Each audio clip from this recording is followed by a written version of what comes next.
신약 교회는 모든 것이 예수 그리스도의 생애, 십자가의 죽으심을 중심으로 해서 모든 절기가 짜여져 있습니다. 예수님이 이 땅에 오신 날을 성탄절이라고 합니다. 거룩한 탄생의 날, 그런 뜻이죠.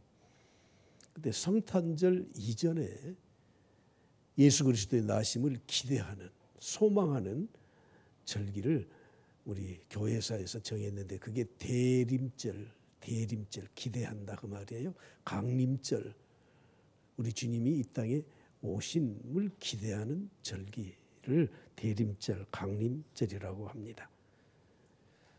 라틴어에서 아벤투스라는 말에서 나온, 영어로는 어드벤트라는 이 강림절, 대림절이 성탄절 한 달 전부터, 4주 전부터 주일을 기점으로 해서 시작하기 때문에 오늘 12월 1일 성탄절을 기대하고 소망하는 절기로 대림절을 지키게 되었습니다. 우리는 주님이 이 땅에 인간의 몸을 입고 오신 이 성탄절을 어떻게 준비해야 될 것인가 하는 것을 마태복음 1장을 통해서 오늘 저는 살펴보려고 합니다. 하나님이 성경의 저자들을 통해서, 기록하는 그 저자들을 통해서 성령의 감동을 주시고 하나님이 전하고자 하는 말씀을 기록하도록 하지 않았습니까? 마태복음은 저자가 누구예요? 마태. 원저자는 하나님이시고 성령님이시지만 마태를 통해서 기록을 했습니다. 마태가 누굽니까?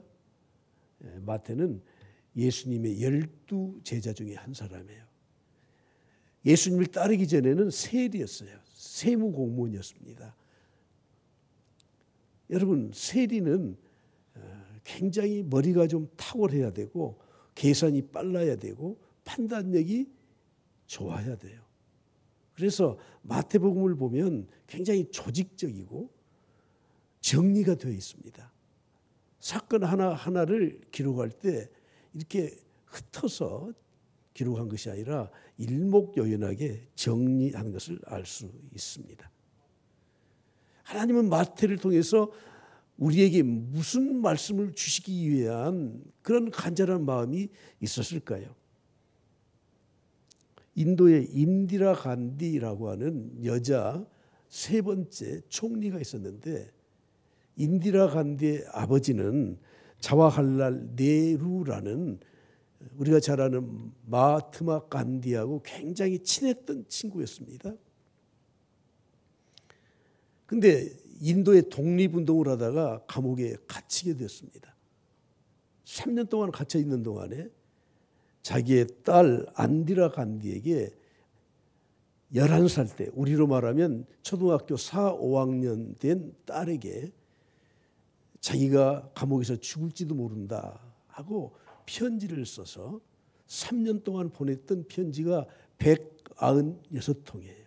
그런데 그건 단순한 편지가 아니라 자기가 알고 있는 세계의 역사, 인도의 어떤 사명들을 낱낱이 기록을 했는데, 딸이 아주 영민했기 때문에 초등학교 4, 5학년 11살이었음에도 불구하고 그걸 잘 읽었어요. 그리고 5, 6년 후 16살 될 때 독립투사가 되어버렸어요. 인디라 간디가.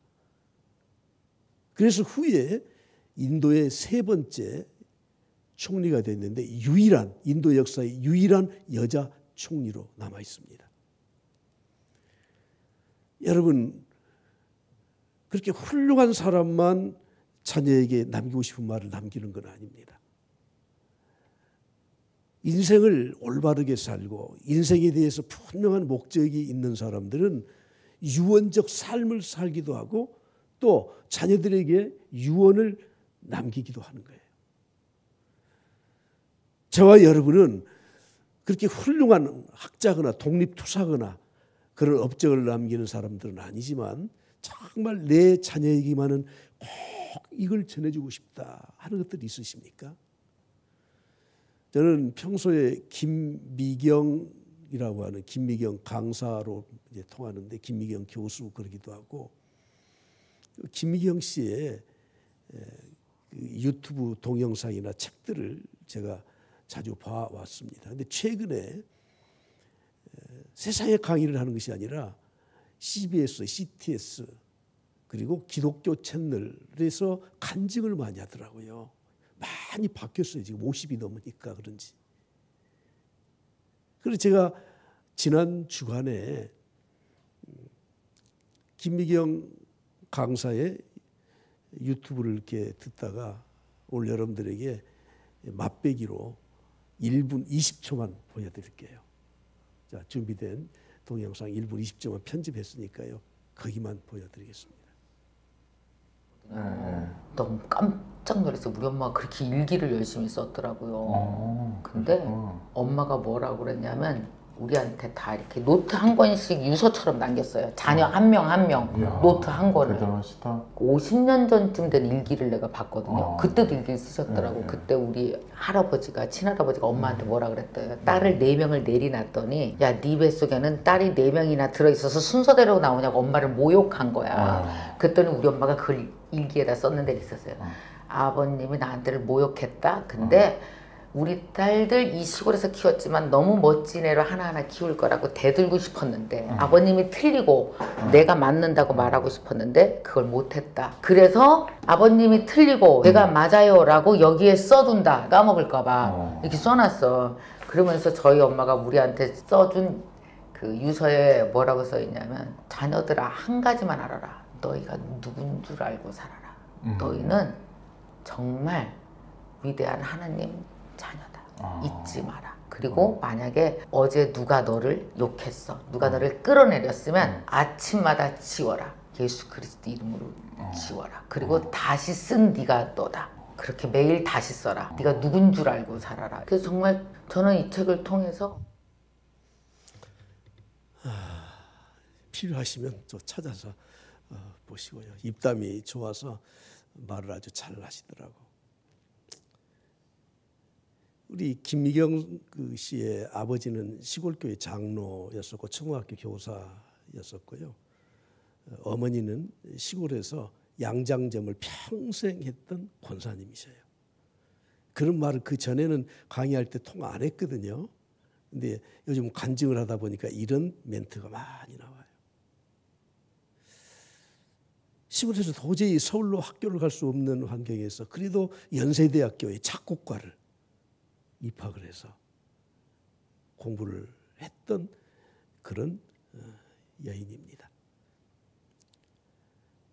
그의 마음속에 그의 어머니가 자녀들에게 전해주고 싶은 메시지가 평생 있었던 겁니다.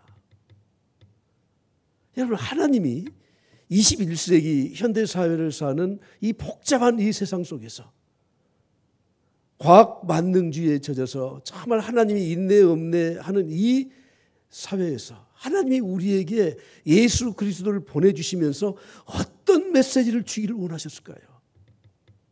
특히 마태라고 하는 세리의 직업을 가졌던 이 마태를 통해서 하나님은 우리에게 어떤 메시지를 주고 싶으셨을까? 주님이 십자가에서 죽으시고 부활하시고 승천하신 36년이 지난 그 시점에 마태복음을 썼거든요. 마태가 36년 동안 복음을 전하면서 간직했던 하나님이 자기를 통해서 전해주시기 원하는 그 메시지가 도대체 무엇이었을까? 우리가 성경대학에서 배워서 알고 있듯이 마태복음은 마태라고 하는 유대인이 동족인 유대인들에게 예수 그리스도는 이 땅에 왕으로 오셨다 하는 것을 전하기 위해서 마태복음을 쓴 겁니다. 그래서 예수님의 계보가 시작된 겁니다. 오늘 1장 1절에 보면 이렇게 시작합니다. 아브라함과 다윗의 자손 예수 그리스도의 계보다. 우리나라 성경을 최초로 번역할 때는 물론 그때 당시 원어 성경도 참고했겠지만 중국어 성경과 일본어 성경을 참고해서 우리나라 성경을 최초에 번역을 했습니다. 어쩔 수 없죠. 중국에 먼저 기독교가 들어가고 일본에 먼저 기독교가 들어가고 그래서 그들의 중국어 성경, 일본어 성경이 있었기 때문에 우리나라 말로 번역하면서 그 성경을 참고할 수밖에 없었습니다. 그런데 여러분 자세히 보시면 아브라함과 다윗의 자손 예수 그리스도의 계보다. 순서로 말하면 아브라함이 다윗보다 1000년 먼저 살았기 때문에 그 조상이기 때문에 아브라함이 먼저 나와야 돼요. 그러나 헬라 원어 성경에는 바뀌었어요. 다윗과 아브라함의 자손 예수 그리스도의 계보다. 저는 어렸을 때 왜 기독교라고 하는가? 근데 누가 잘 안 가르쳐 주잖아요. 마태복음 1장 1절에 보면 이렇게 됐어요. 예수 그리스도의 계보다. 예수라는 말은 한자어로 야소예요. 그래서 제가 어렸을 때는 할아버지들이 야소교 그랬어요. 야소교. 그러니까 한자를 그대로 음역에다가 예수를 야소라고 했고 그리스도를 기독이라고 한문어로 쓰고 한자어로 쓰고 우리는 그대로 그걸 음역을 해서 기독이라는 말. 그러니까 중국어로는 그 사람들은 그리스도라고 읽는데 우리는 기독이라고 읽어서 기독교가 된 거예요. 그런데 기독교는 그리스도교예요. 어쩔 수 없이 우리는 그 문화의 흐름이 중국과 일본을 통해서 우리에게 성경까지도 번역했기 때문에 그렇게 된 거예요. 그래서 아브라함이 먼저 나오는 것은 중국 성경, 일본어 성경 그리고 한국어 성경밖에 없어요.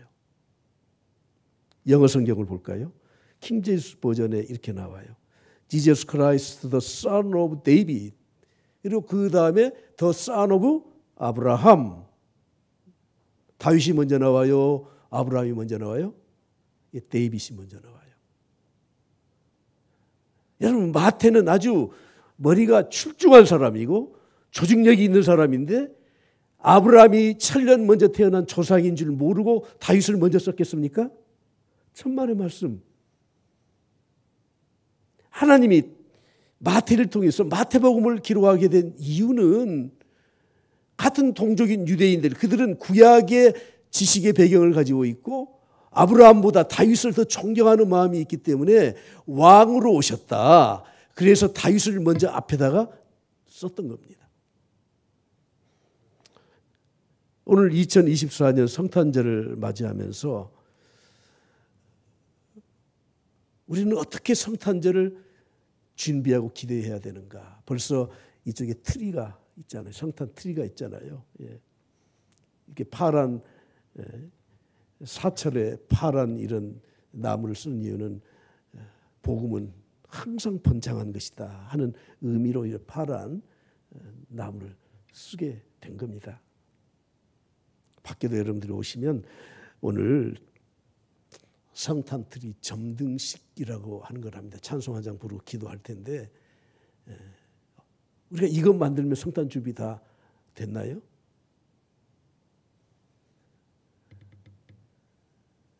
마태복음은 구약에 있는 예언서들, 선지자들, 그들이 메시아에 대해서 예언했던 구절을 많이 인용을 했어요. 왜냐하면 유대인들은 구약 성경을 그들이 믿고 있었기 때문에 그걸 배경으로 해야 그들이 이해가 되고 납득이 되기 때문에 그런 거예요. 마태복음에서 대표적으로 많이 인용했던 선지서는 이사야 선지서입니다. 이사야서입니다. 이사야 7장 14절을 인용해서 마태복음 1장 23절에 이렇게 기록하고 있습니다. 보라 처녀가 잉태하여 아들을 낳을 것이요 그의 이름은 뭐라고요? 임마누엘이라 하리라 하셨으니 이를 번역한즉 하나님이 우리와 함께 계시다 함이라. 마태복음은 수없는 선지서들 그중에서도 이사야서를 많이 인용을 했습니다. 그렇다면 여러분 오늘 우리가 성탄절을 기대하는 대림절 한 달 동안 우리는 성탄절을 어떻게 준비해야 되겠습니까? 이사야가 하루는 환상 중에 성전에서 하나님의 영광을 보았습니다. 그는 깜짝 놀랐습니다. 그러면서 이렇게 고백합니다. 그때 내가 말하되 화로다 나여 망하게 되었도다. 나는 입술이 부정한 사람이요 나는 입술이 부정한 백성 중에서 거주하면서 만군의 여호와이신 왕을 배웠음이로다. 이사야의 고백은 이겁니다. 입술이 부정한 백성 중에 거주하면서 입술이 부정한 내가 무엇을 말하는 겁니까? 이스라엘 백성들이 하나님을 믿는다고 하면서 그들의 삶은 너무 부정했어요. 부정직했어요. 죄를 지었어요. 하나님 신뢰하지 않았어요. 그래서 선지자가 하나님의 이 성전에서 환상을 보고 하나님 앞에 엎드려서 회개하는 겁니다. 나 망하게 됐습니다. 이제 난 죽게 되었습니다. 어떻게 하겠습니까? 성탄절을 어떻게 준비해야 됩니까? 이사야가 성전에서 하나님의 환상을, 그 보좌의 환상을 본 것처럼 우리가 하나님의 앞에 엎드려서 회개하면서, 하나님 내가 죄인입니다, 회개하면서 주님의 성탄을 맞이해야 된다고 하는 겁니다. 예수님의 오실 길을 평탄하게 했던, 예비했던 구약의 마지막 선지자가 누구죠? 세례 요한이에요. 세례 요한이 백성들에게 세례를 베풀면서 했던 메시지가 뭡니까? 회개하라요. 다른 메시지가 없어요. 회개하라, 천국이 가까이 왔느니라. 여러분, 대림절 기간 동안에 우리의 평생에 60년, 70년, 80년 동안 내가 하나님 앞에 범죄했던 거, 약속 지키지 못했던 거, 주의 뜻대로 살지 못했던 것, 지난 1년 동안 내 안에 성령의 열매를 맺지 못했던 이 모든 것들을 하나님 앞에 엎드려 회개하면서 성탄절을 맞이할 수 있길 바랍니다. 할렐루야. 그런데 세례 요한이 요한복음 1장 27절에 이렇게 고백합니다. 내 뒤에 오시는 그이는 나는 그분의 신발 끈을 풀기도 감당하지 못하겠노라. 쉽게 말하면 이 하나님이신 그분과 사람들에게 추앙을 받은 선지자 세례 요한이지만 레벨이 달랐다는, 레벨이. 나는 메시아가 아니야. 나는 오직 저분을 위해서, 저 어린 양 십자가를 지실 저분을 위해서 나는 심부름 가는 심부름꾼이야. 여러분, 오늘 우리가 성탄절을 맞이하면서 나는 심부름꾼입니다. 나는 심부름꾼이에요, 심부름꾼. 이런 고백을 하면서 성탄절을 맞이하는 겁니다. 개인적인 이야기지만 제가 매주마다 이 글을 이렇게 한 편씩 이렇게 쓰면서 이제는 목회 사역을 정리하면서 이 원고를 가지고 그래도 내 기념으로, 내가 볼 기념으로 이걸 좀 편집을 해야 되겠다 하고 원고를 지금 정리하고 있는데 잘 안 되긴 안 돼요. 쉽게 보니까 분량이 너무 많아요. 한 20년 동안을 계속해서 썼기 때문에.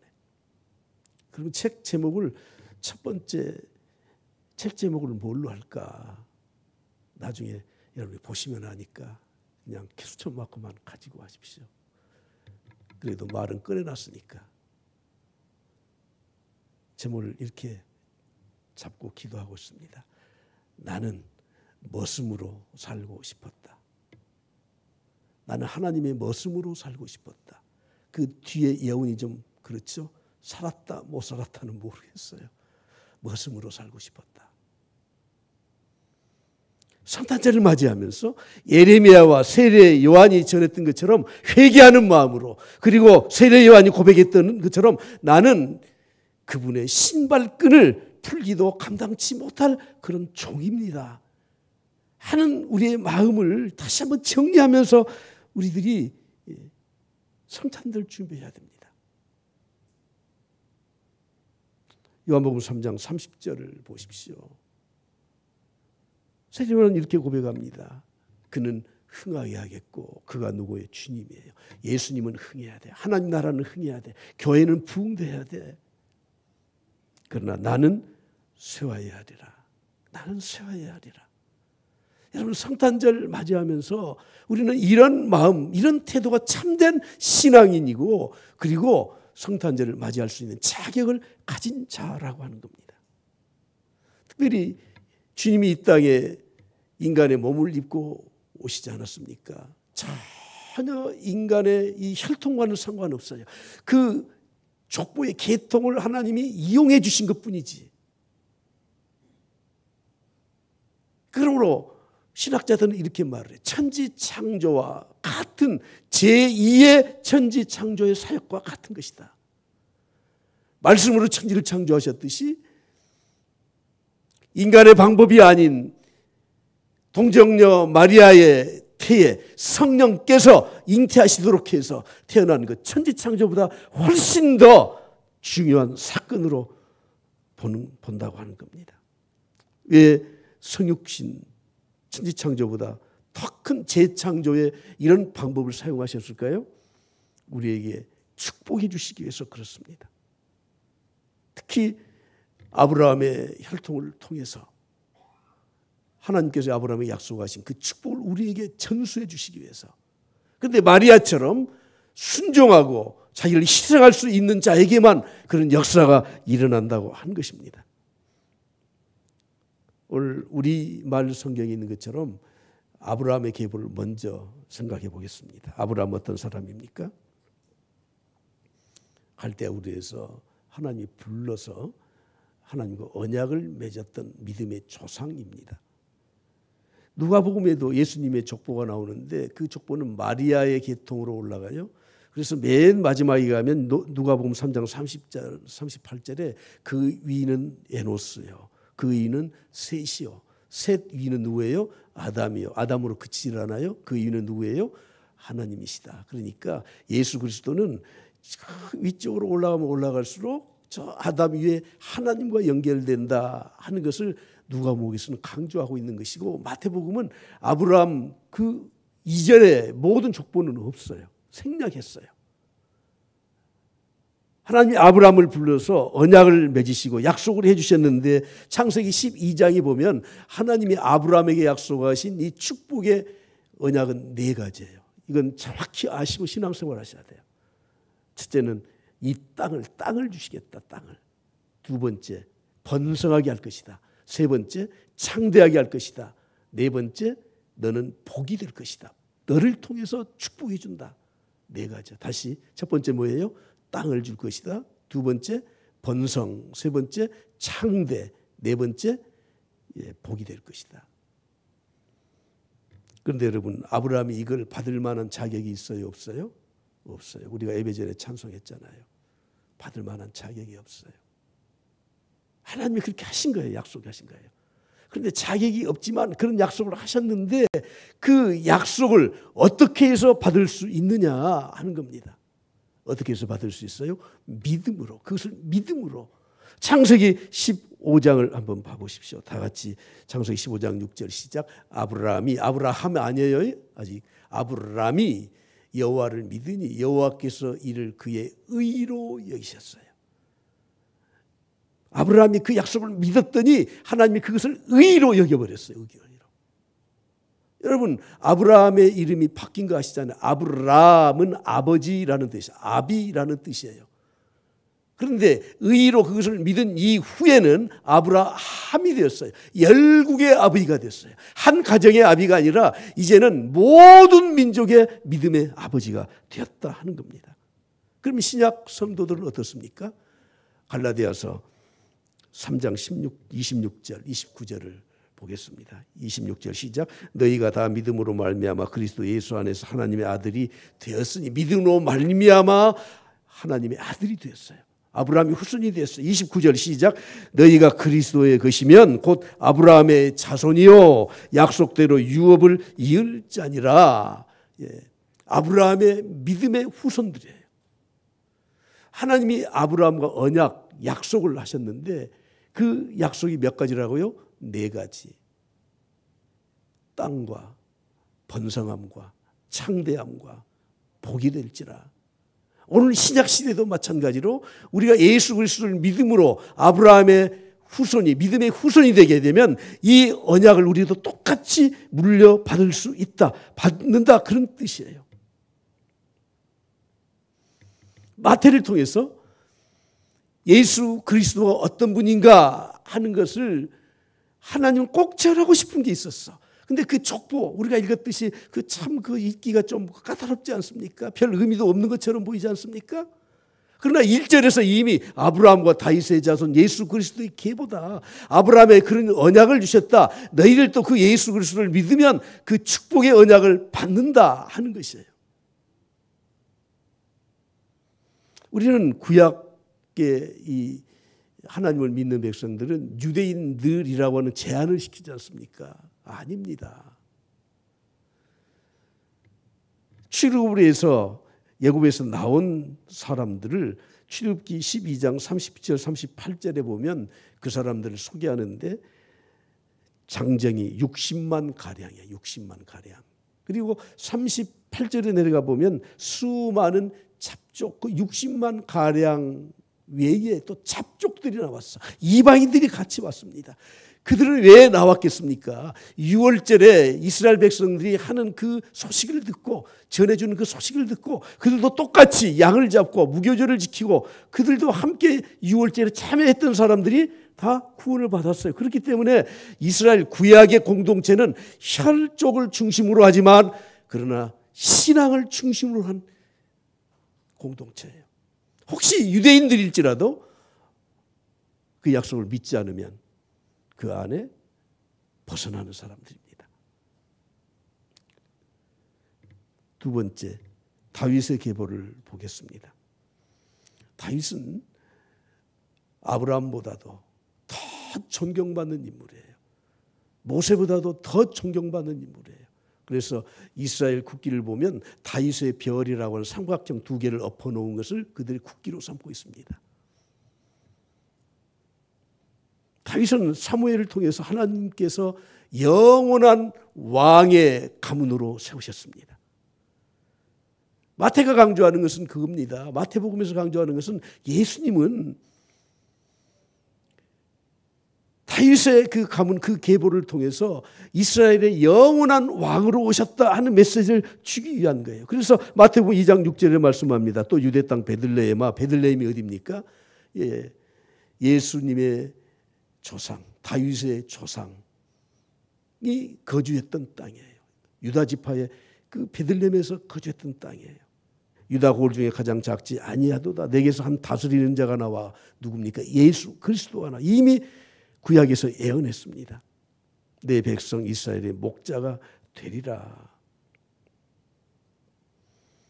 우리가 알듯이 룻과 보아스 사이에서 오벳이 태어났고 오벳 다음에 이세 다음에 다윗으로 이어지지 않습니까?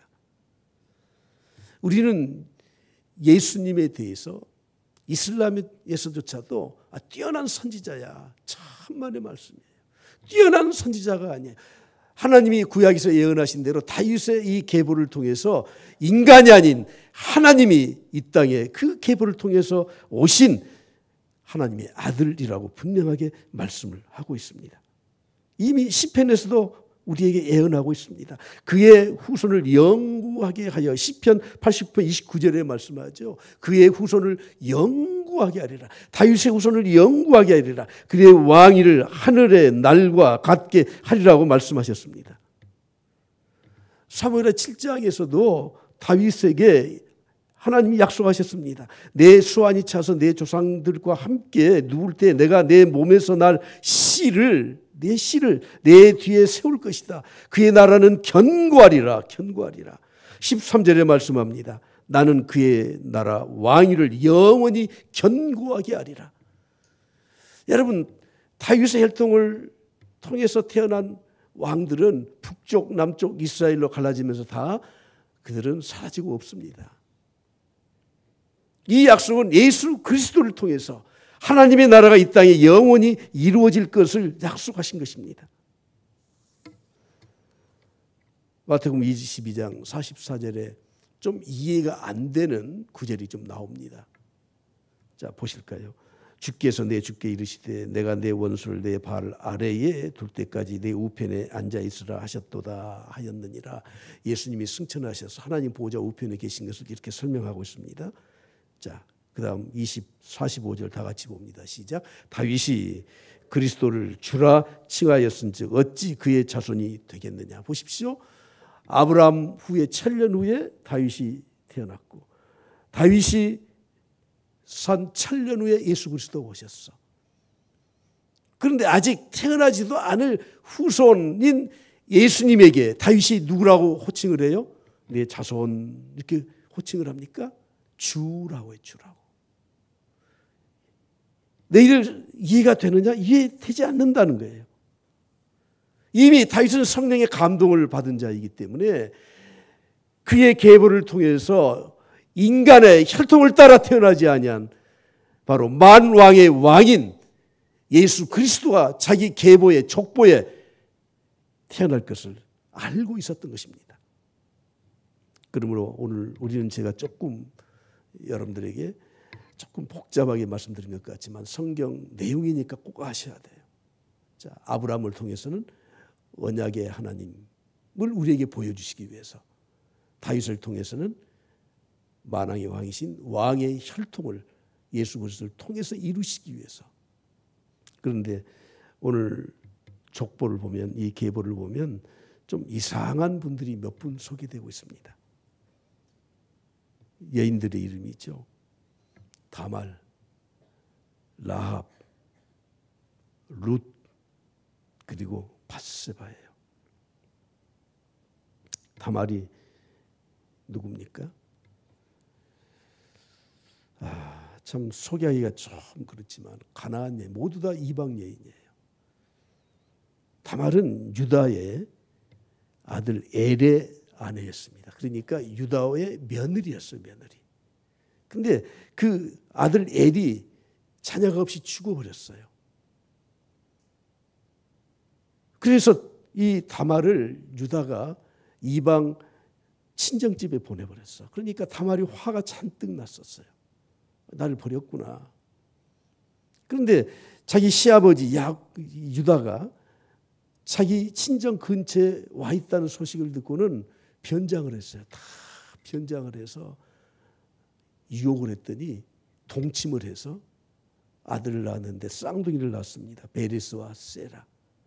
예수님의 조상들 가운데 야곱과 유다와 그 다말을 통해서 태어난, 시아버지와 며느리 사이에서 태어난 바로 그 아들을 조상으로 하고 있는 겁니다. 얼마나 수치스럽고 부끄럽습니까? 두 번째, 라합은 어떤 여인입니까? 이방의 기생이에요, 기생. 여리고를 정탐하러 갔을 때 이 정탐꾼들을 숨겨준 기생이에요. 그런데 예수님의 족보에 들어가 있습니다. 룻은 어떤 여인입니까? 모압 여인, 이방 여인이에요. 자기 시아버지 죽고 시아주버님 죽고 자기 남편도 죽고 어쩔 수 없이 시어머니 나오미와 함께 베들레헴으로 돌아와서 그 집안의 유력자인 보아스와 결혼을 했어요. 보아스는 다윗의 증조부예요. 룻은 증조모예요. 그런 여인의 계보를 가지고 있어요. 밧세바는 누굽니까? 다윗과 부정을 저질렀습니다. 자기 남편을 다윗이 죄를 숨기기 위해서 죽였습니다. 그러면 여러분, 다른 왕비들이 많이 있으니 다른 왕비의 후손을 통해서 예수 그리스도의 족보에 이름을 올릴 만한 훌륭한 왕자를 대를 이어야 되는데 밧세바의 관계에서 태어난 솔로몬을 왕위로 앉혀요. 여러분, 이게 이 메시아의 족보에, 이 계보에 이렇게 올라 있는 이 네 명의 여인들을 보면서 어떤 생각이 듭니까? 야, 이거 이래 가지고 어떻게 메시아의 계보에 들어갈 수 있느냐? 우리는 그렇게 생각되지 않습니까? 그러나 성경은 일부러, 마태를 통해서 일부러 예수님의 계보에 가장 부끄러운, 수치스러운 역사를 전부 다 여기에 기록을 하도록 했습니다. 왜 그랬습니까? 하나님은 사회, 문화, 또 개인적인 모든 것까지 다 수용하시고 그것들을 사용하시는 분이고 그것을 인정해 주시는 분이고 하나님 앞에 돌아오게 되면 하나님이 그 모든 것을 포용해 주시는 그런 우주적인 사랑의 마음을 가지고 계신 분이라는 것을 우리에게 알려주시기 위해서 그런 겁니다. 하나님의 구원 계획은 완벽한 걸 통해서 이루어지신 것이 아니에요. 인간이 부족함에도 불구하고 내가 죄인임에도 불구하고 나 같은 죄를 하나님이 은혜에 주셔서 새롭게 변화시켜준다는 메시지가 들어있습니다.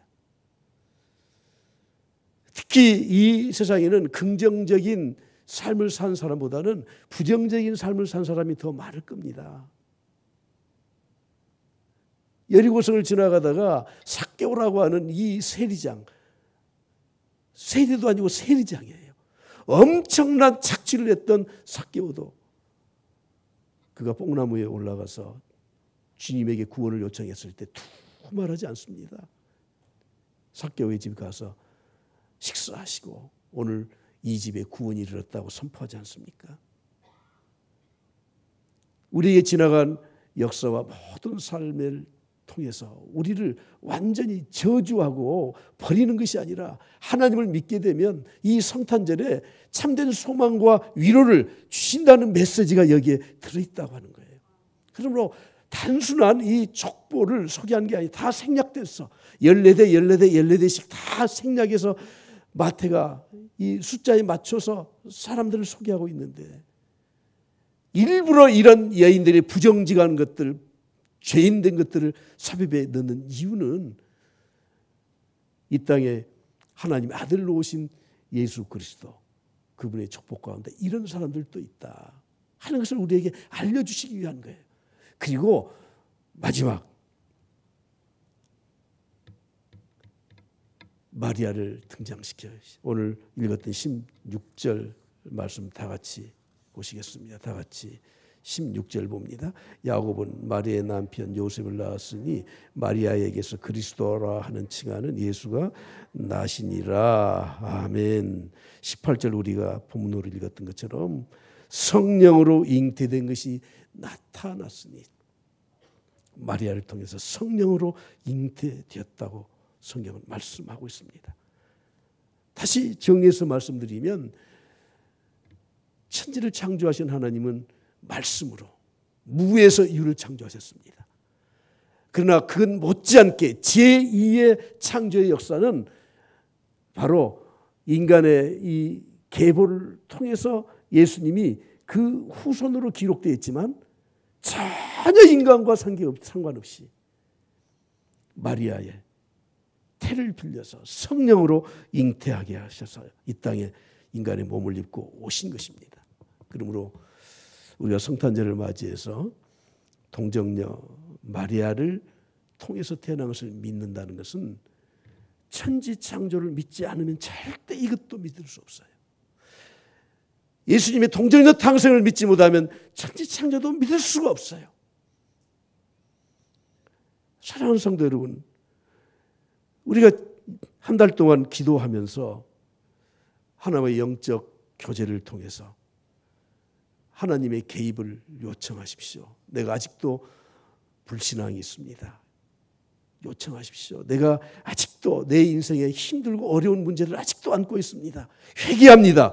하나님 앞에 요청하십시오. 하나님께서 이번 2024년 성탄절을 통해서 하나님이 놀라운 역사를 우리에게 이루어 주실 줄 믿습니다. 많은 여인들이 있었지만 왜 하필이면 마리아냐? 두 가지 의미가 있어요. 첫째는 처녀가 잉태를 하게 되면 돌에 맞아 죽어요. 하나님을 위해서 자기 생명을 헌신하고자 하는 분명한 헌신이 있었고, 두 번째, 불가능한 일을 성령이 말씀하실 때 순종했다고 하는 거예요. 희생과 순종, 헌신과 순종을 통해서 마리아의 태에 예수 그리스도가 잉태되었습니다. 오늘 우리들이 첫 번째 성탄절에 이런 역사가 일어난 것을 우리도 대림절 기대하면서 하나님 앞에 기다릴 수 있기를 바랍니다. 존 웨슬리는 말했습니다. 대림절은 구원자로 이미 오셨고 성탄절에 오셨잖아요. 그것을 믿는다면 심판자로 이 땅에 다시 오실 예수 그리스도를 만나는 준비하는 기간이라 말했습니다. 이제는 성탄절 더 이상 우리가 이러쿵저러쿵 할 필요 없어요. 그럼 믿으면 되고요. 우리는 다시 오실 예수 그리스도를 준비하는 마음으로 우리가 성탄절을 맞이할 수 있기를 바랍니다.